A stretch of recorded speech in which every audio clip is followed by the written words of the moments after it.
Kepala Pusat Polisi Militer Tentara Nasional Indonesia atau Puspom TNI melayangkan protes kepada KPK. Marsikal Muda Agung Handoko, Komandan Puspom TNI menyebut bahwa KPK telah melebihi kewenangannya dalam menjalankan tugas dan wewenangnya menetapkan status tersangka terhadap Kepala Basarnas Marsda Henry Alfiandi dan Koordinator Staf Administrasi atau Korsmin Kabasarnas RI Letkol Afri Budi Cahyanto.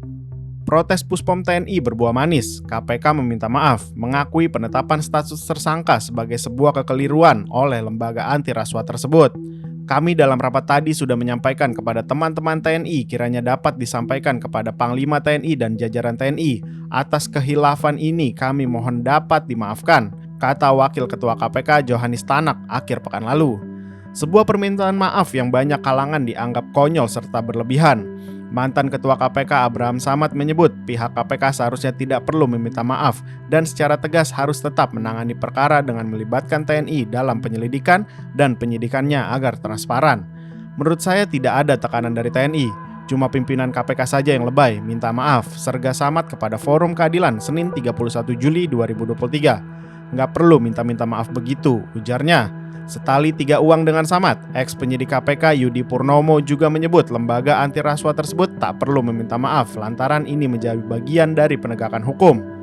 Kepada Forum Keadilan, Yudi mengatakan adanya pro dan kontra dalam masyarakat lantaran ini baru pertama kali terjadi, bahkan berimbas pada pengunduran diri Direktur Penyidikan atau Dirdik Brigjen Asep Guntur dari KPK. Ketua Perhimpunan Bantuan Hukum dan HAM Indonesia atau PBHI Julius Ibrani menilai langkah para pejabat TNI yang berbondong mendatangi KPK sebagai bentuk intimidasi terhadap KPK.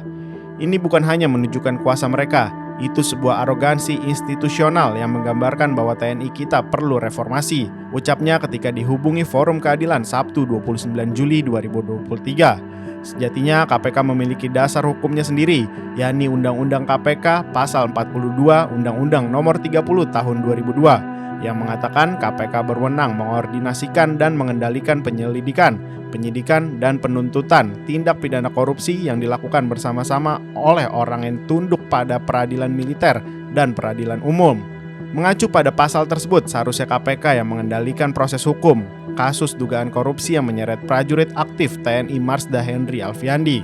Namun aturan ini seolah berbenturan dengan Undang-Undang Nomor 31 Tahun 1997 tentang peradilan militer yang menjelaskan bahwa anggota TNI yang melakukan tindak pidana umum tidak bisa diadili melalui peradilan sipil.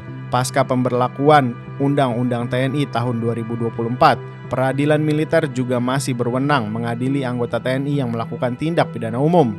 Yudi pun membeberkan bahwa selama ini kasus korupsi yang melibatkan perwira aktif kerap kali diusut oleh instansi militer terkait. Jadi KPK yang menangani perkara sipil yang terlibat. Ketika TNI yang terlibat ya ditangani oleh ini, instansi militer gitu. Jadi faktanya KPK memang tidak pernah menangani, jelas Yudi. Lolosnya prajurit TNI dari jeratan KPK ini dikhawatirkan oleh berbagai pihak soal adanya impunitas pihak militer terhadap jalannya perkara hukum di Indonesia. Apalagi Undang-Undang Nomor 31 Tahun 1997 dibentuk oleh Presiden Soeharto lantaran melihat banyaknya jenderal di Myanmar yang diadili di peradilan umum. Situasi ini masih dianggap oleh sebagian kalangan dibuat untuk melindungi para pejabat TNI. Menyoal Undang-Undang Nomor 31 Tahun 1997, anggota Komisi 1 DPR, Dev Laksono menyebut harus dipelajari lebih lanjut apakah perlu dilakukan revisi undang-undang lantaran hal ini akan memiliki dampak yang luas. Menanggapi soal dugaan impunitas anggota TNI, Samad blak-blakan menyebut Basarnas bukanlah institusi yang berada di bawah militer. Meskipun dipimpin oleh seorang prajurit TNI aktif, namun tindakan korupsi yang terjadi di Basarnas berkaitan dengan kepentingan sipil. Oleh karena itu, KPK berhak melakukan penanganan perkara namun dengan melibatkan tim penyidik dari TNI. Hal ini senada dengan pendapat Julius pun menyebut KPK seharusnya menggunakan Undang-Undang KPK sebagai pijakan dan landasan hukum dalam memproses militer aktif yang terlibat dalam kejahatan korupsi tersebut. KPK dapat mengabaikan mekanisme peradilan militer dengan dasar asas lex specialis, derogan lex generalis, undang-undang yang khusus menyampingkan undang-undang yang umum, ucapnya. Merupakan langkah yang hebat karena berani menyidik kasus dugaan korupsi terhadap perwira tinggi TNI yang masih aktif. OTT KPK kini seakan memiliki keterbatasan, yakni hanya mampu menjerat dan menangkap pelaku yang berasal dari kalangan sipil atau tunduk pada peradilan hukum. Untuk penanganan kasus korupsi yang melibatkan anggota TNI bersama kalangan sipil, KPK dan POM TNI dapat menangani perkara ini secara bersama-sama melalui peradilan koneksitas. Peradilan koneksitas menangani kasus pidana yang dilakukan bersama-sama oleh orang yang tunduk pada kekuasaan peradilan umum dan militer. Karena kerugiannya banyak dialami oleh kepentingan sipil bukan militer, itu digabungkan.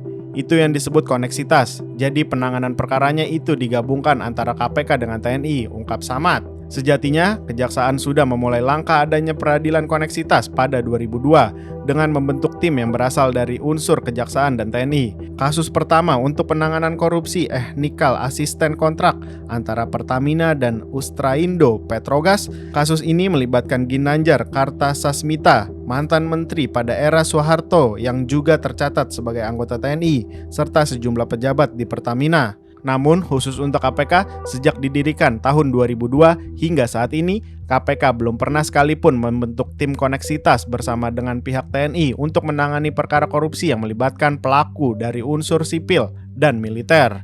Padahal peradilan koneksitas ini dianggap membuat koordinasi antara pihak terkait hingga kasus hukum yang lebih transparan. Tujuannya agar tidak adanya lagi klaim sepihak yang mengisyaratkan bahwa sudah terjadi koordinasi antara pihak terkait.